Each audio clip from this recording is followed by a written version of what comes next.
गंजाम जिला धराकोट पोड़ापल्ली गाँव में जड़े महिला घर युवकों मृतदेह उद्धार होती झुलंता अवस्था युवकों मृतदेह उद्धार करिछि पुलिस। मृत युवक जनक हेले कविसूर्यनगर थाना बाल्यसरा गाँवर 26 वर्षीय सीमांचल पोलाई।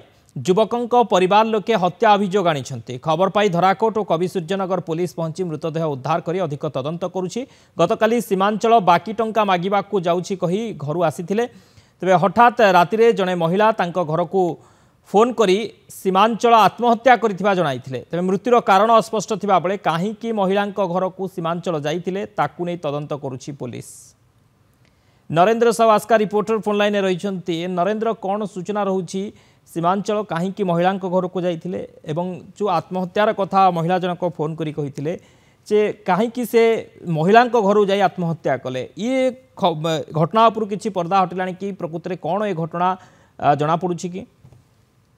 निश्चित भाव सत्य ये हूँ गंजाम जिला धराकोट थाना अंतर्गत पोड़ापल्ली गाँव गतकाली राति जो कविसूर्यन अंचल बालियासर ग्राम सीमांचल पड़ी जड़े महिला घरे मृतदेह पड़ा खबर पाइला घटनास्थल धराकोट पुलिस और कविसूर्यन पुलिस घटनास्थल पहुंची झुलंता अवस्था सीमांचल मृतदेह को उद्धार कर पुलिस। तो मृतदेह बर्तमान आसिका मेडिकल शव व्यवस्था रही बेले मृतक प्रकृत कारण अस्वस्थ रही बेले मृतक परिवार जी साना भाई अच्छे धराकोट थाना भाई को हत्या अभियोग आनी पाखु जहाँ शुणा मिली भाई महिला घर को तो धार टंका मागिया जाइए भाई धराकोट थाना अभियोग देते कि प्रकृत कारण अस्वस्थ रही ये कहीं महिला घर को जाइए जो सीमांचल कौन संपर्क रही कौन आगुरी संपर्क रही ये संपर्क भितर बर्तमान आसिका एसपी पुंखानुपुंख तदंत चलाई प्रकृत कारण बर्तमान पर्यटन अस्वस्थ रही